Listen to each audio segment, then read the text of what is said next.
Australia's newest and arguably fastest growing political party is in crisis this evening, with two men claiming to be the party's president. The management of Bob Katter's Australian Party attempted to sack its top official earlier this month, a move some in the party viewed as unconstitutional. The row highlights deep divisions in the Queensland-based party, which is hoping to pick up crucial Senate seats in the next federal election. Critics are accusing party bosses of moving too far to the right and using Bob Katter's popularity to push through a conservative social agenda. From Brisbane, Peter McCutcheon reports.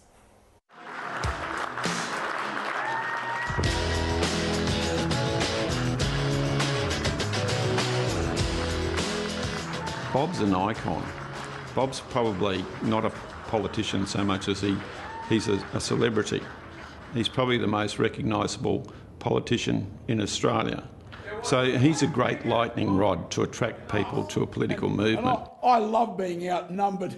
It's wonderful to win against the odds. Bob Katter, the maverick independent politician from outback Queensland, is putting these qualities to the test. His newly created party fought its first campaign in the Queensland state election earlier this year and now has its eye on seats in the federal Senate. This party could capture the balance of power in the Senate in the next election. Now that's a scary thought. Katter's Australian Party is facing a damaging split as disillusioned members speak out against party machine men. They are autocratic, they are ruthless, and they are far-right religious zealots. At the centre of this internal struggle is an outgoing party president who is firing a parting shot. The vast majority of people are very uncomfortable with the place the party finds itself today. Is the party in turmoil? Not at all. Not at all. I mean, naturally, as I said, you're going to have arguments in any school committee at the tuck shop over the profits of a sausage roll. Thank you very much for coming along today. Very much appreciated.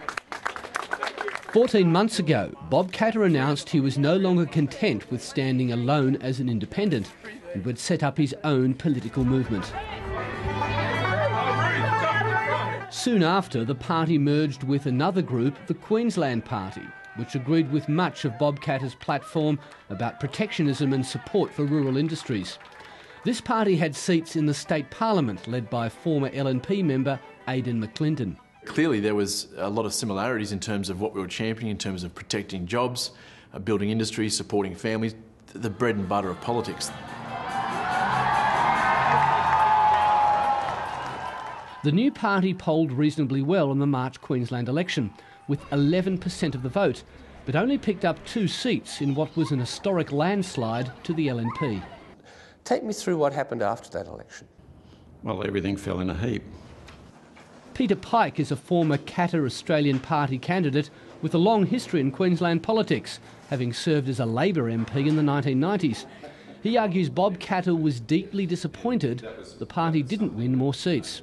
Well, Bob, being Bob, next to God, he decreed that all of the administration who had failed him should be sacked, and they were, every one of them. Is that correct? That couldn't be further from the truth. And of course, you're going to get politics across every tuck shop, in every school across Australia. You know, a squeak and a squawk here in a huge organisation is certainly not our focus. But this was more than a squeak and a squawk, according to no lesser authority than the party's inaugural president. Roll Walton says some officials left voluntarily, but admits there was a changing of the guard. Would it be fair to describe this as a clean-out of party staff? It's probably fair to describe it as such. I think the more moderate people have been carefully exorcised from the party. That's a claim denied by Aidan McLindon, who after losing his state seat in March became the party director. It's not about left wing and right wing. It takes 2 wings to fly the bird to save it from going round in circles. That's my position. That's certainly been Bob's and the people who joined the party. Think again. The LNP leader supports gay marriage, just like Greens leader Bob Brown. I support gay marriage. I support... The main example all critics point to is this advertisement run during the Queensland election campaign. Defenders of the ad argue it was meant to highlight the hypocrisy of the LNP, but it was widely viewed as homophobic. Alarm bells started to ring at that point when we realised that something was happening which we didn't agree with. 7:30 has obtained a copy of the party's confidential internal review of that campaign, which reveals the ad could have gone in even harder. The final form of the advertisement was far more watered down from that originally envisioned by the then parliamentary leader of the Queensland branch of Katter's Australian Party. That person is now Katter's Australian Party director, Aidan McClendon, but he insists that wasn't his position.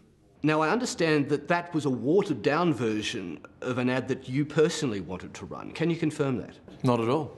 Not at all. I mean, I'm going to be accused of 101 things. The fact is, it was a distasteful execution in how it was done. I don't think it's a surprise to anybody that it shouldn't be done in the way it was done. But there's a potentially more damaging argument going on within the party. Early this month, the management committee carried a motion to sack the president, Roll Walton, and replace him with this man, farmer Max Menzel. Mr Walton and his supporters argue such a move was unconstitutional. If I wanted to contest it in the courts, of course, I am still the president, but I intend to resign from this political party.